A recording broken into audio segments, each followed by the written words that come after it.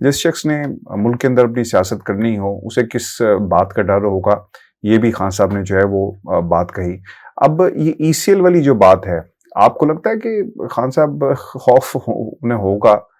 کہ ای C L میں نام ڈل گیا تو شاید ہماری سیاست ختم ہو جائے ایسا؟ دیکھیں عاطف صاحب، ایک تو ای سی ایل کے حوالے سے یہ حکومت اپنا شوق پورا کر لے،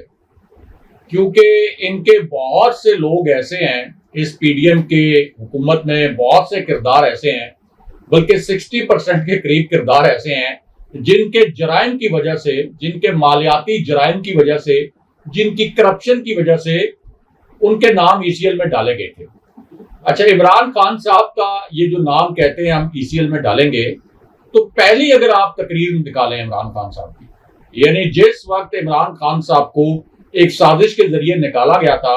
تو اس کے بعد اگر پہلی تقریر اگر آپ نکال کر سن لیں تو اس دن خان صاحب نے کہا تھا، اعلان کر دیا تھا کہ کچھ لوگ یہ سمجھتے تھے کہ میں جب نکالا جاؤں گا اس سازش کے ذریعے تو میں باہر چلا جاؤں گا، لیکن میں آج اعلان کر رہا ہوں کہ میں باہر کسی صورت نہیں جاؤں گا، حقیقی آزادی کی جنگ لڑوں گا، حقیقی آزادی کی تحریک چلاؤں گا، اور میرا نام آج ہی یہ حکومت ای سی ایل میں ڈال دے۔ اب ہاشمی صاحب، یہ ای سی ایل کے نام سے رانا ثناء اللہ، میاں نواز شریف، شہباز شریف، مریم نواز، ان کو تو خوف ہو سکتا ہے، لیکن عمران خان صاحب کو کیا خوف ہو سکتا ہے؟ پچھلے 3.5 مہینے سے تو ان کا نام ای سی ایل میں نہیں تھا، تو کیا خان صاحب نے ایک مرتبہ بھی یہ اٹیمپٹ کی کہ وہ باہر جائیں، یا کہیں سے آپ کو کسی کونے خدرے سے، ذرائع سے جعلی خبر، جعلی اطلاع تک بھی کوئی ایسی ملی کہ عمران خان صاحب نے طاقتور حلقوں سے کوئی اس قسم کی بات کی ہو کہ وہ باہر جانا چاہتے ہیں اور ان کے باہر جانے میں کوئی رکاوٹ ہے اور اس رکاوٹ کو طاقتور حلقے دور کریں؟ تو ایک تو ای سی ایل والا جو معاملہ ہے یہ تو مکمل طور پر مذاق ہے۔ دوسرا جو ہاشمی صاحب فارن فنڈنگ کے متعلق عمران خان صاحب نے بتایا، نون لیگ کی اور پیپلز پارٹی کی اور دیگر جماعتوں کی، تو فضل الرحمان کی فنڈنگ کے متعلق ایک اوپن سیکرٹ ہے، سب کو پتا ہے کہ وہ مڈل ایسٹ سے کس طرح سے مسلسل فنڈنگ لیتے رہے۔ نون لیگ کے متعلق سب کو پتا ہے کہ ایک 44 کروڑ روپے کی اماؤنٹ ایسی ہے جس کے کوئی وہ گوشوارے اور شواہد نہیں پیش کر سکے کہ یہ 44 کروڑ روپے کس مد میں ان کے اکاؤنٹس کے اندر آئے تھے، لیکن نون لیگ کے کیس کا فیصلہ سکندر سلطان راجہ نہیں سنائیں گے۔ پیپلز پارٹی کے اکاؤنٹس میں جتنی زیادہ بے ضابطگیاں ہیں، کبھی بھی الیکشن کمیشن اور چیف الیکشن کمشنر اس کیس کو ٹیک اپ نہیں کریں گے۔ ہاشمی صاحب، یہ آپ کہہ لیں کہ پاکستان کی سیاست کے حوالے سے استعارتاً یہ قیامت کی نشانی ہے کہ پیپلز پارٹی کے گوشوارے شفاف، تحریک انصاف کے گوشوارے غیر شفاف، یعنی آصف علی زرداری کے گوشوارے شفاف، عمران خان صاحب کے گوشوارے غیر شفاف۔ کسی ذی شعور پاکستان کے کسی شخص کے سامنے،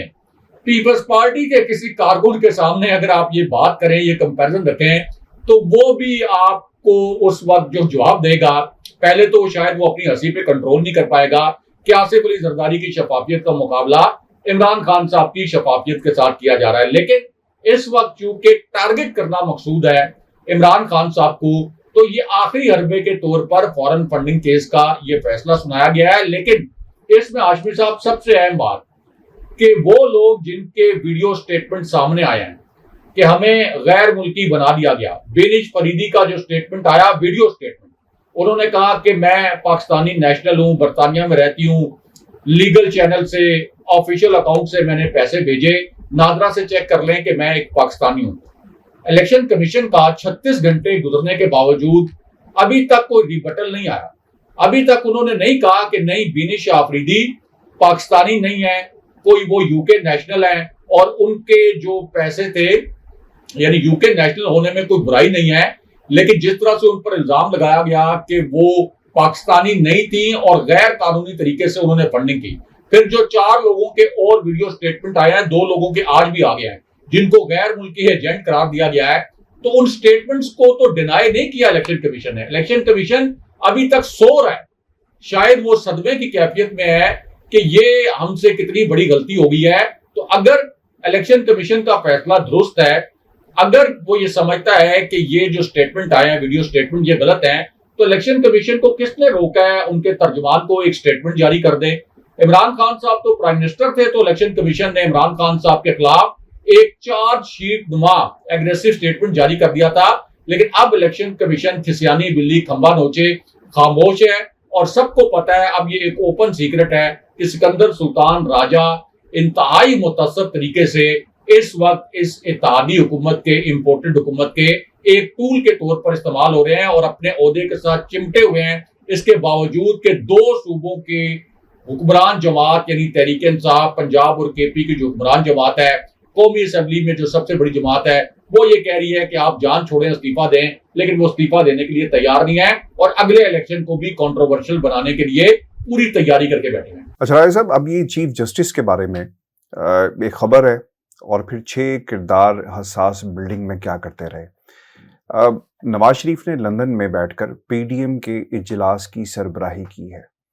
اور انہوں نے یہ حکم نامہ جاری کیا، یعنی اس پاکستان کے اندر ہماری مجبوریاں دیکھیں اور ہماری قسمت دیکھیں کہ ایک مجرم لندن میں بیٹھ کر پاکستان کی عوام کا اس نظام کا فیصلہ کر رہا ہے،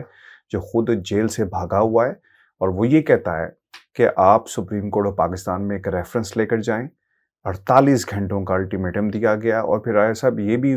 کہا گیا کہ ہر شہر کے اندر پاکستان تحریک انصاف کے خلاف باقاعدہ احتجاج کیا جائے، یعنی کے پی کے اندر فضل الرحمان صاحب کریں گے، کوئٹہ کے اندر جو ہے وہ بی این پی اور جو باقی جو پارٹیز ہیں مینگل گروپ، ان کو ڈیوٹی لگا دی گئی ہے۔ سندھ حیدرآباد کے اندر پاکستان پیپلز پارٹی کرے گی، اسلام آباد اور پنڈی کے اندر نون لیگ خود جو ہے جہاں پہ ان کی حکومت ہے احتجاج جو ہے وہ کرے گی۔ راجہ صاحب پھر وہ یہ بھی کہتے ہیں کہ سپریم کورٹ سے استدعا کریں کہ اس ریفرنس کا فل کورٹ بنایا جائے۔ ملک دشمن عناصر کے ایجنڈے پر عدم استحکام پیدا کرنے والے سے کوئی رعایت نہیں برتنی چاہیے۔ عمران خان سی پیک کو رول بیک اور کشمیر کا سودا کرنے میں بھی براہ راست ملوث ہے۔ قومی وطن پارٹی کے سربراہ آفتاب شیرپاؤ صاحب نے یہ ضرور کہا تھا کہ آپ نے سارا زور جو ہے وہ اس کے اوپر لگایا ہوا ہے۔ ملک کے اندر جو مہنگائی ہے، کیونکہ جب ہم الیکشن میں جائیں گے تو عوام ہم سے یہ سوال کرے گی کہ آپ تو اپنے ناموں کو کلیئر کرنے میں لگے رہے، ملک کی معیشت اور مہنگائی کا آپ لوگوں نے کیا کیا؟ راجہ صاحب، اب سب سے بڑا سوال یہ ہے کہ الیکشن کمیشن آف پاکستان کے اس فیصلے پر سپریم کورٹ کیا کرے گا؟ جرا نہیں ہوئی، گواہ پیش نہیں کیے گئے، لیکن اس کے باوجود 48 گھنٹے یہ شخص لندن میں بیٹھ کر یہ کہہ رہا ہے پاکستان کی جو جماعتیں ہیں، سیاسی جماعتیں، کہ جناب آپ نے استدعا کریں فل کورٹ بنانے کی۔ جی راجہ صاحب۔ دیکھیں عاصم صاحب، ایک تو الیکشن کمیشن نے جو شو کاز نوٹس جاری کیا ہے، تو قانونی طور پر 14 دن موجود ہیں تحریک انصاف کے پاس اس شو کاز نوٹس کا جواب دینے کے لیے۔ پھر ظاہر ہے کہ سپریم کورٹ جانے کا اعلان تحریک انصاف نے بھی کر دیا ہے، ہائی کورٹ سے بھی وہ رجوع کر سکتے ہیں۔ تو یہ ایک ڈیسپریٹ میئر ہے اس وقت کہ 48 گھنٹے کے اندر تحریک انصاف کے خلاف ریفرنس لے کر چلے جائیں، یعنی ابھی اس شو کاز نوٹس کا جواب نہیں دیا تحریک انصاف نے، ابھی قانونی طور پر وہ مدت باقی ہے، لیکن اس کے باوجود میاں نواز شریف اتنے خوفزدہ ہیں اس وقت عمران خان صاحب سے، جس طرح کی ایک بہت ہی تحقیر آمیز شکست میاں نواز شریف کو، ان کی پارٹی کو، ان کی بیٹی مریم نواز کو عمران خان صاحب نے ان 14 جماعتوں کو پنجاب میں دیا ہے، تو اس کے بعد خوف کا عالم یہ ہے کہ یہ چاہتے ہیں کہ فوراً سے سپریم کورٹ سے فیصلہ آئے، ہم ایک ریفرنس لے کے جائیں، عمران خان صاحب نائل ہو جائیں، تحریک انصاف تحلیل ہو جائے، کلعدم ہو جائے۔ اب ہاشمی صاحب، اسی اجلاس میں یہ جو آپ نے کہا 7 کردار، میاں نواز شریف، شہباز شریف، اسی طرح بلاول بھٹو، یہ جو پی ڈی ایم کے کردار ہیں، فضل الرحمان، اصل میں اس اجلاس میں یہ ڈیسائیڈ کیا گیا کہ چیف جسٹس کو دھمکانے کے لیے ایک پہلے سے حکمت عملی بنا لی جائے، یعنی ایک تو پہلے سے حملے کیے گئے چیف جسٹس پر، سپریم کورٹ کے جج صاحبان پر، اب دوسرا یہ پلان کیا گیا کہ پہلے سے چیف جسٹس کو دھمکایا جائے، جب یہ پٹیشن لے کے جائیں 1-2 پریس کانفرنسز کر دی جائیں، کچھ خبریں لانچ کروائی جائیں کہ اس معاملے پر فل کورٹ بنایا جائے، یعنی یہ جو عمران خان صاحب کے خلاف اور تحریک انصاف کے خلاف ریفرنس لے کے جائیں گے، اس پر پہلے سے فل کورٹ کا شور مچایا جائے، دوسرا چیف جسٹس کو اتنا متنازع بنایا جائے اور سپریم کورٹ کے جج صاحبان کو اتنا متنازع بنایا جائے کہ جب یہ کیس ان کے پاس جائے تو وہ یہ جرت نہ کر سکیں, یہ ہمت نہ کر سکیں کہ ہمارے جیسے سسلین مافیا کے خلاف کوئی فیصلہ دے دیں. یہ جو ایک ناقص, ایک انتہائی لولا لنگڑا فیصلہ ہے الیکشن کمیشن کا, اس کو کہیں سپریم کورٹ اسی طرح نہ اڑا دے جس طرح کے حمزہ شہباز کو میرٹ پر آئین کے تحت, قانون کے تحت اڑایا گیا تھا. تو باقاعدہ اس میٹنگ میں یہ پلاننگ کی گئی ہے کہ سپریم کورٹ کا کس طرح سے گھیراؤ کرنا ہے اور کس طرح سے چیف جسٹس کو دباؤ میں لانا ہے. دوسرا ہاشمی صاحب, یہ جو میٹنگ جس کے کریکٹرز کی آپ نے بات کی, اس کے اندر ایک اور فیصلہ یہ بھی کیا گیا کہ چونکہ اب جی ایچ کیو سے بھی یہ وائبز آ رہی ہیں کہ جی ایچ کیو بھی بڑا تنگ آ گیا ہے اس وقت شہباز شریف کی نااہلی سے, اس نالائکی سے, لیکن بس وہ نومبر والا جو انتظار ہے اس کی وجہ سے کوئی کی ڈیسیژن نہیں ہو رہا. تو اب انہوں نے یہ فیصلہ یہ بھی کیا ہے کہ اکتوبر میں الیکشن سے بچنے کے لیے عمران خان کو سیاسی اس پورے کھیل سے ہٹانے کے لیے بیک وقت آپ فوجی قیادت کے اوپر بھی چڑھ دوڑیں اور کوئی لحاظ نہ کریں, تاکہ ایک محاذ پر آپ ان کو دباؤ میں لے لیں, دوسری جانب آپ چیف جسٹس کے اوپر دباؤ ڈالیں اور پھر سپریم کورٹ سے اپنی مرضی کا فیصلہ لے لیں عمران خان صاحب کے خلاف. لیکن ہاشمی صاحب, اعتزاز احسن کا آج بھی ایک سٹیٹمنٹ آ گیا ہے اور انہوں نے کہا ہے کہ اگر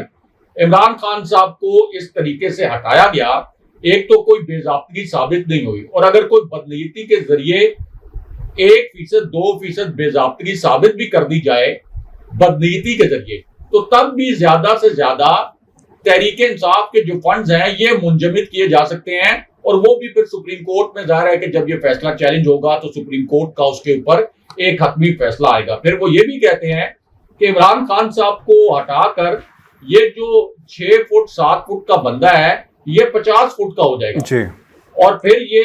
آپ کے لیے اور بہت بڑی مصیبت بن جائے گا. یعنی پہلے بھی آپ نے یہی سوچا تھا کہ عمران خان صاحب کی حکومت گرائیں گے, اس کے بعد مزے سے حکومت کریں گے, سارے ریاستی ادارے مسٹر ایکس وائی زی سارے ہمارے ساتھ ہوں گے, لیکن ہوا کیا ہے؟ ان کو عبرت پکڑنی چاہیے پنجاب کے الیکشن سے, اور اعتزاز احسن کہتے ہیں کہ لگتا ہے کہ انہوں نے خود کو مزید رسوا کرنے کا فیصلہ کر لیا ہے, سیاسی طور پر بھی اور قانونی طور پر بھی. تو یہ ممکن نہیں ہے کہ عمران خان صاحب کو اس کھیل سے آؤٹ کیا جا سکے. بہت شکریہ سر. ویورز, آج کا شو تھا, کمنٹس بھیجیے گا, چینل کو ضرور سبسکرائب کریں. اجازت دیجیے. اللہ نے